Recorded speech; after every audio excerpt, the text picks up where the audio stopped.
Hiya, I'm Aurora. If you've ever played Dark Souls 2 and made it to Drangleic Castle and spoken to Chancellor Wellinger, you might have seen that he has some odd-looking weapons for sale. Well, you might not have known that these are actually the pre-order gear for the original Dark Souls 2 release. They're all variants of pre-existing weapons with some stat changes and even moveset changes as well. So today I wanted to go through the game with them and just see how viable they are and if they're worth using over the normal versions of the weapons. To make this run sort of a challenge, I'm going to not wear any armor and also switch weapons and shields after almost every boss. Before we start, I want to take a look at each weapon I'll be using throughout the playthrough. First, the Black Flamestone Dagger. It's one-handed, uses the straight sword moveset, but the two-handed goes back to a standard dagger. Next weapon is the Yellow Quartz Longsword. It has less damage and durability than the standard longsword, but longer reach. Next, the Bound Hand Axe. It's the hand axe but wrapped in chains and spikes, allowing it to cause bleeding at the cost of damage. Lastly, the Homunculus Mace. Like the standard mace but with lumps attached to it. It shares the one-handed blacksmith's hammer moveset rather than the standard mace. Along with the weapons, there is one staff and 5 shields, but they aren't the focus here, and I don't use the staff all that much anyway, and the shields are paired with the weapon variants as well. I also forgot the homunculus shield at first, but I'll get it later. Lastly, before we jump in, if you like my challenge runs, please like and subscribe. It's like leaving me a tip. If you want to support me further, please check out my YouTube memberships. Each tier offers different rewards, and I think you'd like what I have. Anyway, with that out of the way, let's start. Firstly, we do the Dragon Rider cheese for some easy game souls. I go ahead and use the souls for 15 strength and 12 dexterity for all the weapons. I decided to start with the Bound Hand Axe for the early game bleed and head to the turn around. Oh, shit, my bad. And head to the Forest of Fallen Giants. The axe seems decent as I cleared out the Hollow Footman on my way to the Cardinal Tower. I used some of my transgender magic to turn a life gem into the homunculus shield due to me forgetting earlier. Going up through the ruins, up to the Pursuer Arena and the first Estus Shard, and then the shortcut back to the bonfire to take on the thematically Last Giant. Simply bait out each foot and weave in and out, and soon enough, he goes down hitless. The bleed is nice, but the damage difference this early on is rough. I feel like the extra damage would just be better than the bleed. Back to Majula, I use up the Estus Shards I've gathered so far and unlocked Lemongrass's house. We can get a free Titanite Shard from Moglin's house and then buy the rest from Mr. Grass to get the longsword to a +2. With the Soldier's Key, I head back to the Cardinal Tower and finish the area off. Heading up to the Pursuer's room, we can head through the fog and take out the Pursuer with the pre-order exclusive Ballista. In the Bastille, I do the normal routine of opening Macduff's and lighting the flame in his heart. The chest contains some goodies like small and large shards. Using these free ones and some that I bought, I get the dagger to a +2 and the longsword to a +5. That's all that this part of the Bastille has for me, so we head backwards, back to Hyde's to go into the tunnels to end up at the wharf. Nothing special here, the enemies die very quickly with the upgraded longsword. While opening the shortcut, I got invaded and somehow was able to hide near the bonfire until he gave up and left. Before fighting the Lizard Man, I take a trip to the back room for a fragrant branch of yore as well as some upgrade materials. The damage isn't amazing, but it's decent. The Flexile Sentries aren't super challenging, just honestly back off after attacking and you won't have to dodge much. Next up is the Black Flamestone Dagger, and I get it to a +6. The damage is pretty low, to be honest, especially with the one-handed moveset. The crit damage is also much worse than the standard dagger as well. Overall, it just doesn't seem good. It's pretty bad. But I continue through the level up to the Center's Rise. Before taking on the Center of Lost, I went back to Majula to use up some of the Estus Shards and Sublime Bone Dust, as well as level up since I was still at base ADP. We run through Center's Rise, making it quickly to the Lost Center. She hits hard, and with how quickly she attacks and moves, it's a really bad matchup for the dagger. Dodging to her right is key to dodging most of her attacks. Her thrust will clip us sometimes, but it's not a big issue. Eventually, I just start to two-hand the dagger, and I see some pretty big improvements instantly, and she goes down pretty fast. First bonfire down. With the Found Center dead, I had to Majula to level up. I spread my stats kind of evenly, focusing on Vigor, Endurance, and Intelligence. Shaded Woods was next on my list, and originally getting eaten alive and contemplating my actions in silent shame, I go back and light the torch to blow these barrels up. This causes the goblins to come out of their cages so you can funnel them at the entrance here. Backstab Alley is quick and easy, and inside the ruins I headed straight for Nashka. Damage here was pretty alright. Nashka spent most of her time underground anyway. Baiting out the tail sweep makes this fight a breeze with any weapon, and she goes down pretty easily. First impressions of the mace is that it's great. High damage. I love the mace moveset, so no issues here from me. I skip the shitty rat for much later and venture back to Macduff. Here I get the longsword to a +6 and the mace to a +5. Instead of carrying on to Tesseldora, I went to the cops to use the mace a bit more for the skeleton lords. I do the usual here, like grabbing the bone dust, grabbing the key to Crichton's goon cave, and taking out the skeleton lords. The mace, like any blunt weapon, destroys the skeletons in just one hit. Hell, even the armored ones too. With my time with the beloved mace over, it's time to switch back to the axe, and with it not being upgraded, I had to pay another trip back to Macduff to not only inflate his ego, but also upgrade the axe to a +6. And I also got the mace to a +6 as well for future use. Nothing too special about Harvest Valley. Take out the Desert Sorceress for easy access into the second half, and do a quick sprint to Jabba's feeding room. Damage is pretty good here, nothing too special to talk about. Ladies and gentlemen and non-binary friends, get ready for Late Night Drangleic!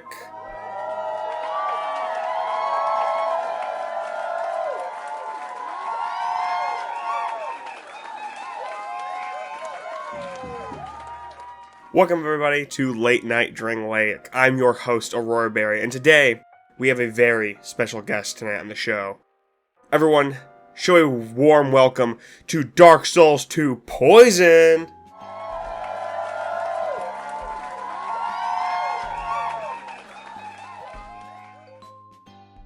Welcome, Poison. We are so glad to have you here.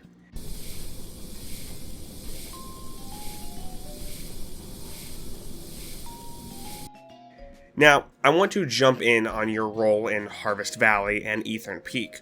Would you care to explain what you do there?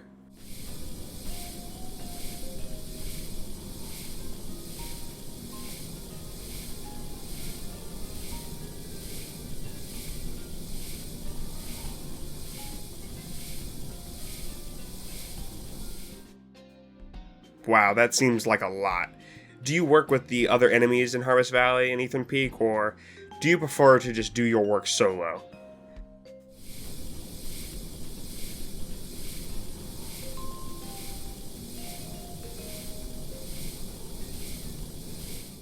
Gotcha. It seems to me that you're very content with your line of work here.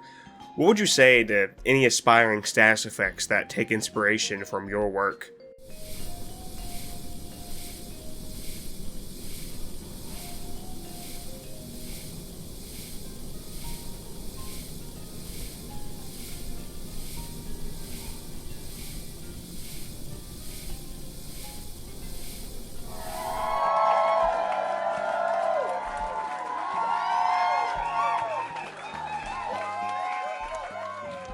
Wow, that resonates with everyone here on the show, and I'm sure the viewers watching at home really appreciate it. Well, thank you for being here with us tonight, Poison. We really appreciate it. I hope to see you again. You were fantastic. But that was Late Night in Drangleic. Thank you, everybody, for watching, and have a good night.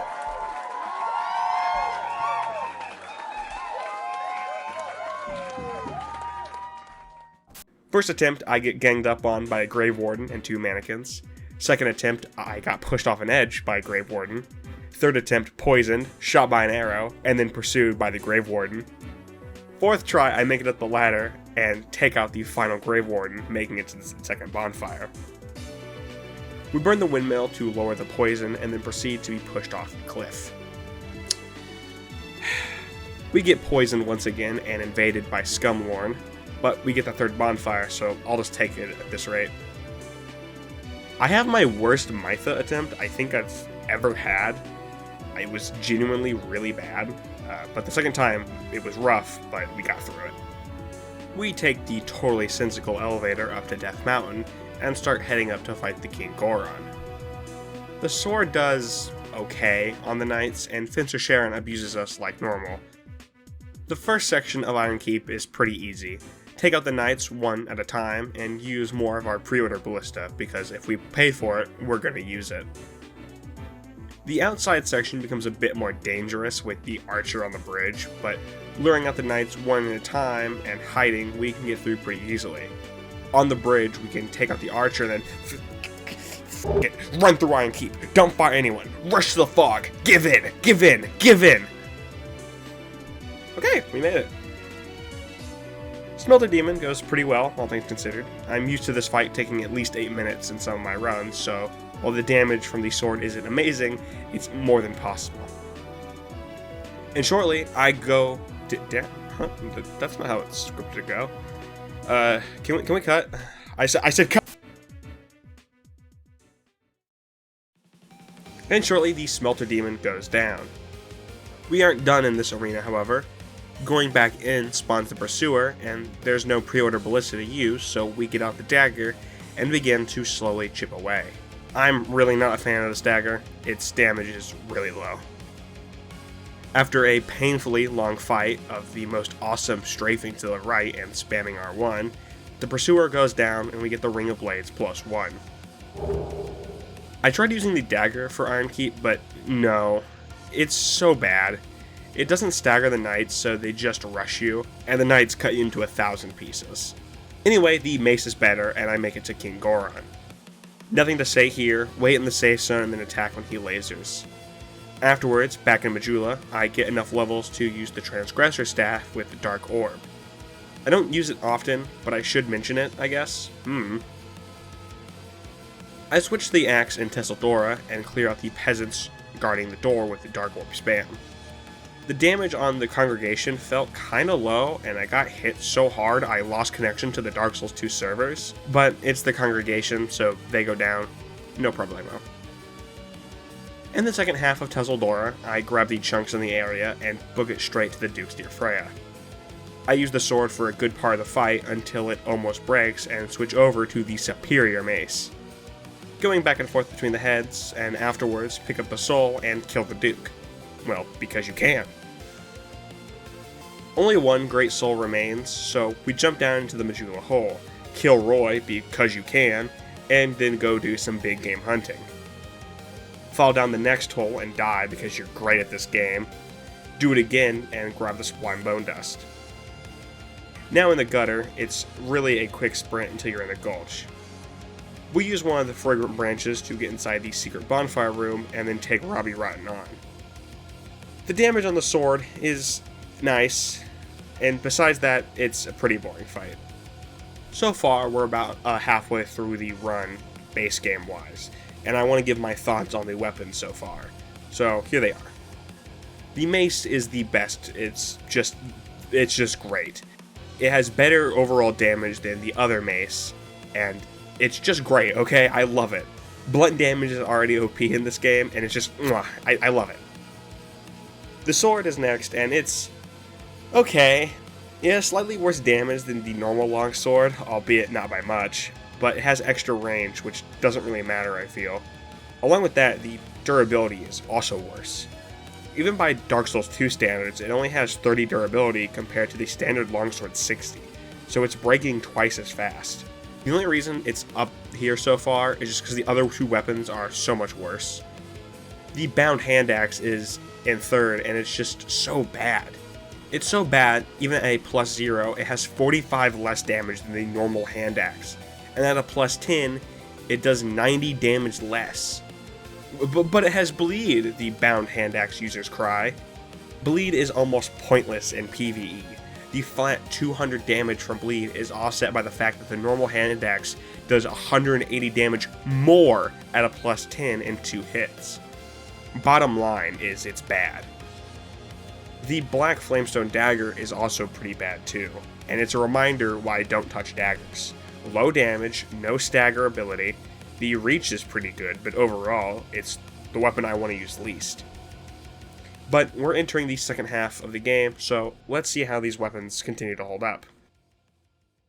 I get ready for Drangleic with the dagger, go through the tunnel that makes the other side rain, activate the soul golems, and enter the castle. The interior isn't that interesting.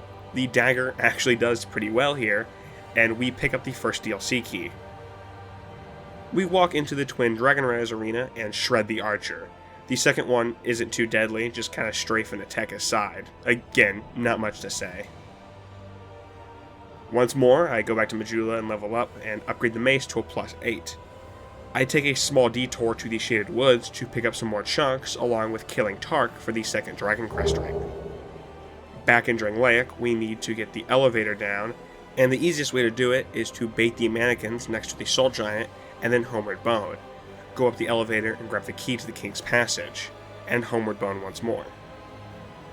Looking Glass Knight, or Mirror Knight, however you want to call him, he doesn't care. He never cares.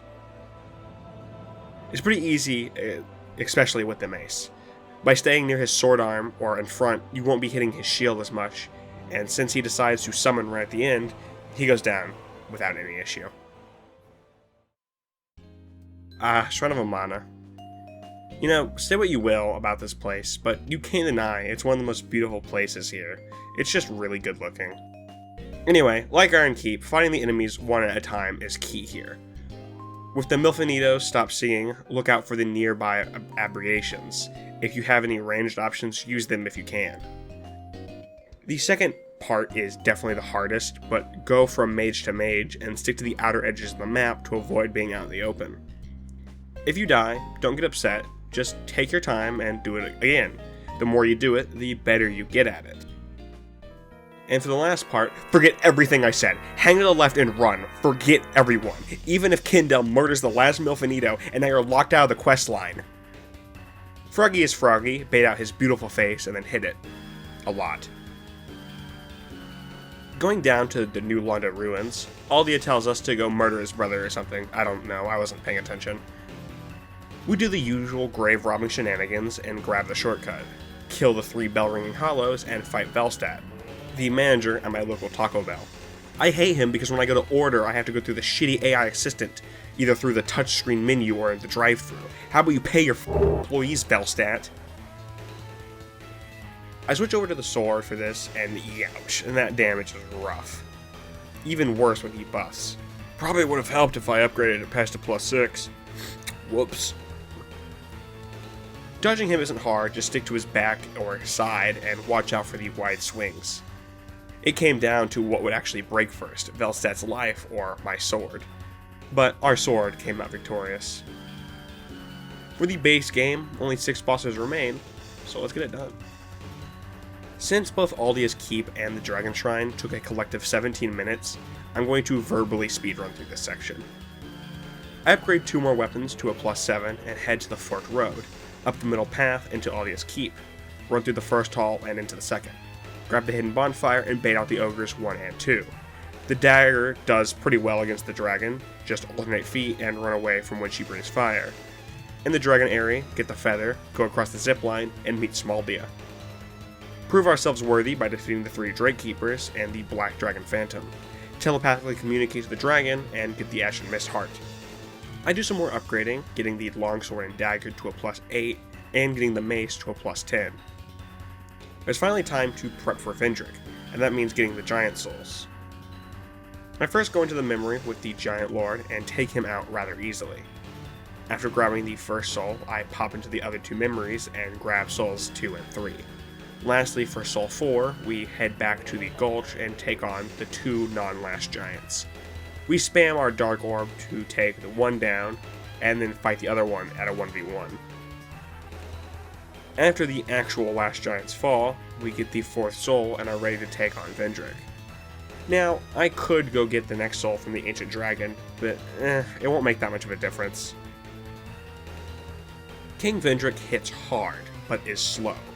By sticking to his left leg, we can strafe most of his attacks. It's always good to leave some stamina in case you need to roll, but that's pretty much it. It's a real endurance fight that once you know how it works, it's super easy. With Vendrick killed, we are now ready for the last boss rush.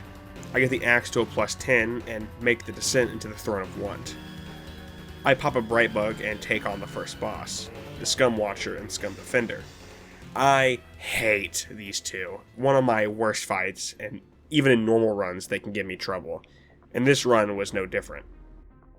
Even with a Bright Bug, they cut through my health bar like butter. The damage was okay, but I healed more in this fight than I even attacked. It took a while. I took the defender down, but since the Watcher was still at high health, she revived him with full health. It was a slog. I used 20 life gems and all my Estus and a Bright Bug. Luckily, it was a first try victory, and I knew I was in the home stretch. I switched over to the sword for an Ashandra, and well, it wasn't terrible. The damage wasn't amazing, but besides getting cursed, it was a no-hit.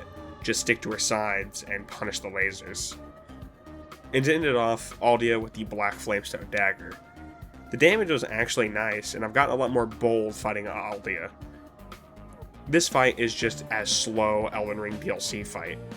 Wait 20 seconds for Aldia to finish his attacks, and then get 1 or 2 hits in it yourself. I'm exaggerating, but I'm also not. Aldia goes down, no hit as well.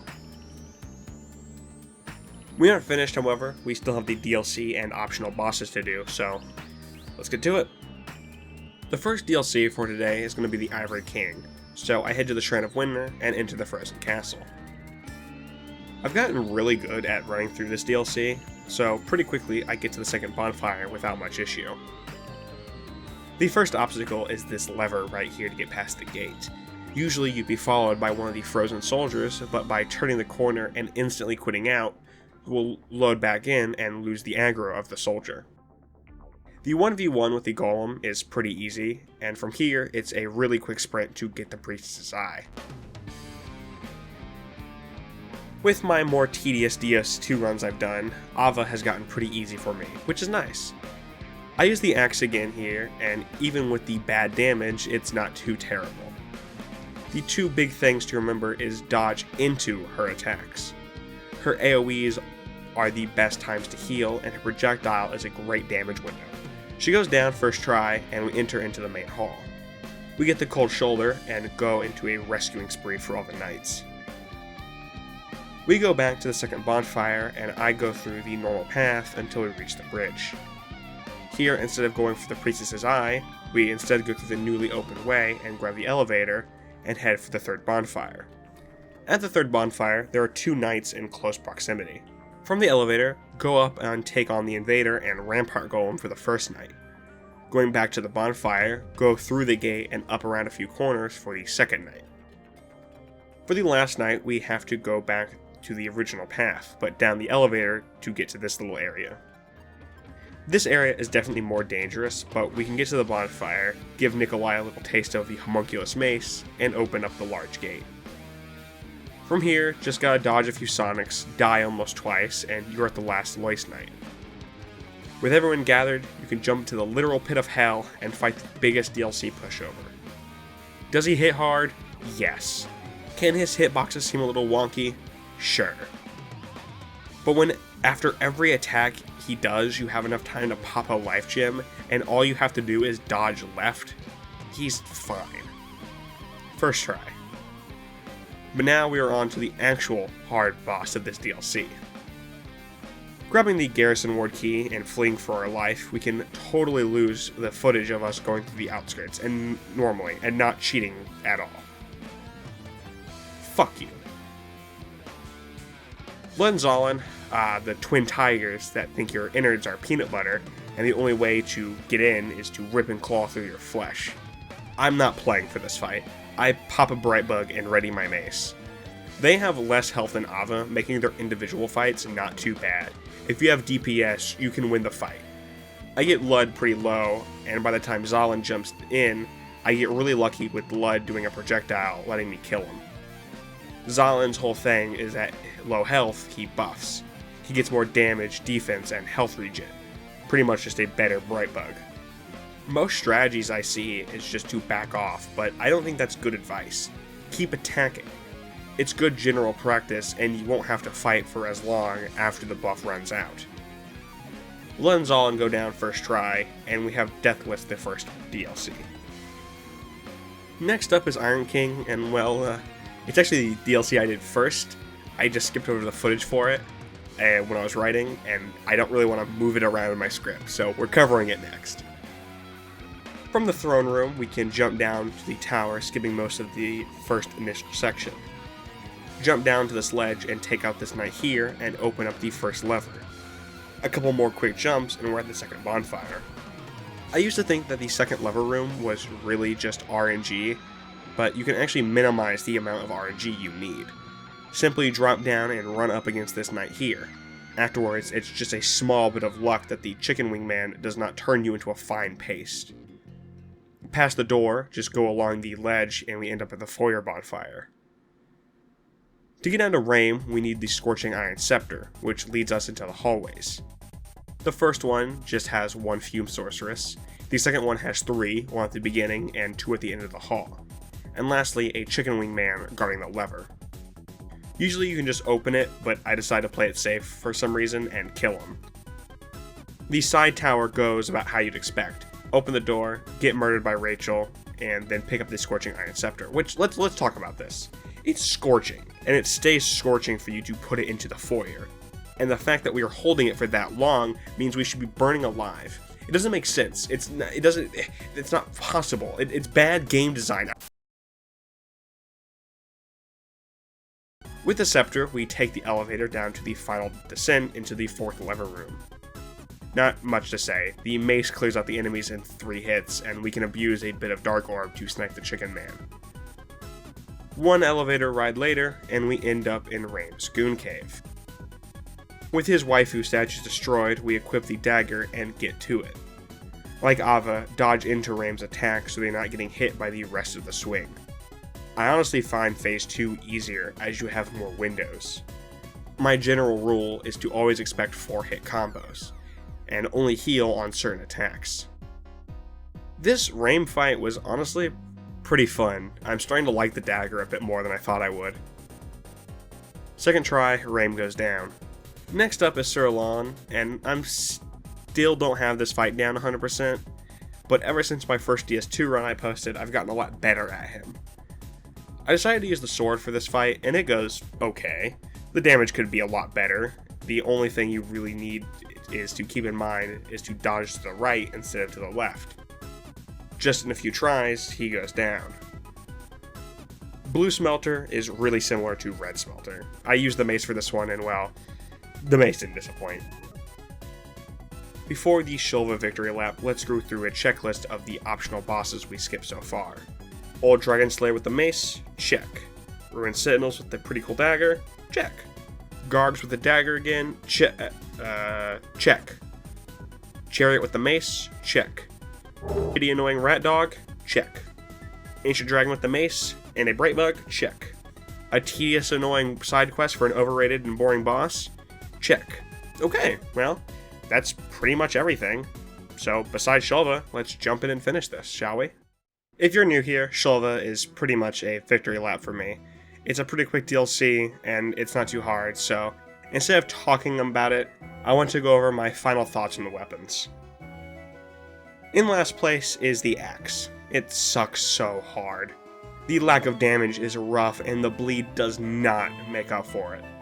Overall, I'm never touching this again, and unless you like the look enough to deal with the damage, you shouldn't touch it either. In third place is the sword. It's not terrible, it's just worse than the basic longsword. It has less damage and less durability. Sure, extra reach, but if your reach is your issue, first off, press forward a bit more, or just get a halberd. I wouldn't use this again either. In second place, the Black Flamestone Dagger, my beloved. I hated this thing at first, but it grew on me so much that this thing is absolutely cracked.